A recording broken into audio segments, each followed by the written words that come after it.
Imagine driving down the highway with your family one evening after a nice dinner followed by a movie. Everyone's happy and cheerful, discussing the funny movie that they have just seen. It was a perfect family evening together when out of nowhere jumps a white-tailed deer. You try to swerve to avoid the animal, but you fly off the road striking a tree. More than 1.5 million deer vehicle accidents are reported each year in the United States. 150 of those accidents involve fatalities, and more than 10,000 people are left with serious injuries. This is according to the Insurance Institution for Highway Safety. However, there are many other causes for vehicle accidents in the United States, which we know. On the other hand, we may not have control over them like we do the deer population.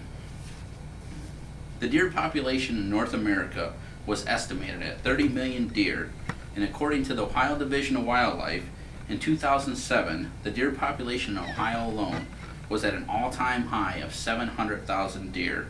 A more controllable number of 250,000 deer is desirable.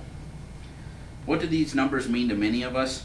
Higher risk on our roadways, not to mention higher insurance rates and out-of-pocket expenses for unnecessary repairs.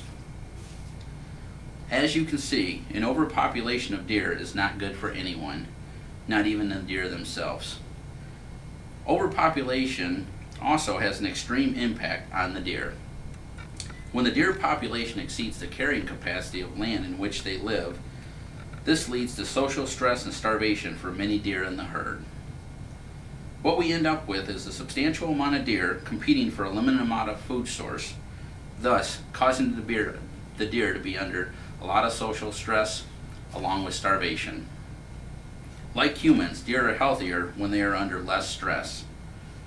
I am sure you can see the importance of controlling the deer population. Not only would it create a healthier deer herd, but it would also cut down on the number of fatalities and injuries on our roadways.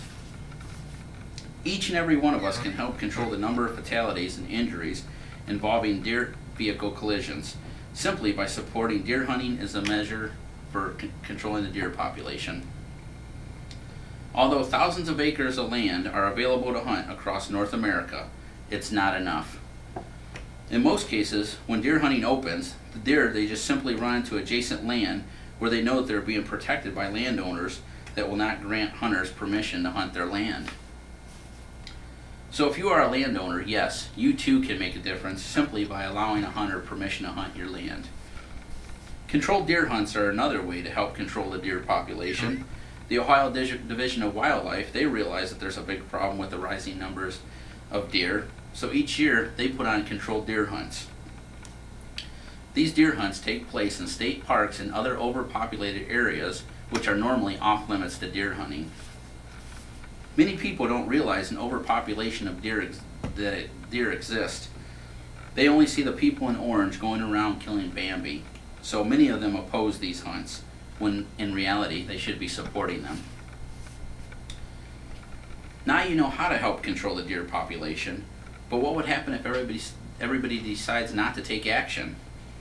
Well, this would result in higher number of fatalities and injuries on a roadway, also higher insurance rates for each and every one of us, also many deer dying of a long, slow, painful death of starvation.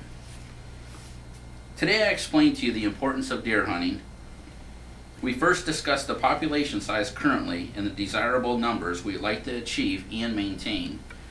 Then we talked about unnecessary deaths and injuries that were related to an overpopulation of deer. And finally, we discussed how we can help reduce the number of deaths and injuries by simply supporting controlled deer hunts and hunters. Remember, actions speak louder than words, and your actions can possibly save a life. Thank you very much.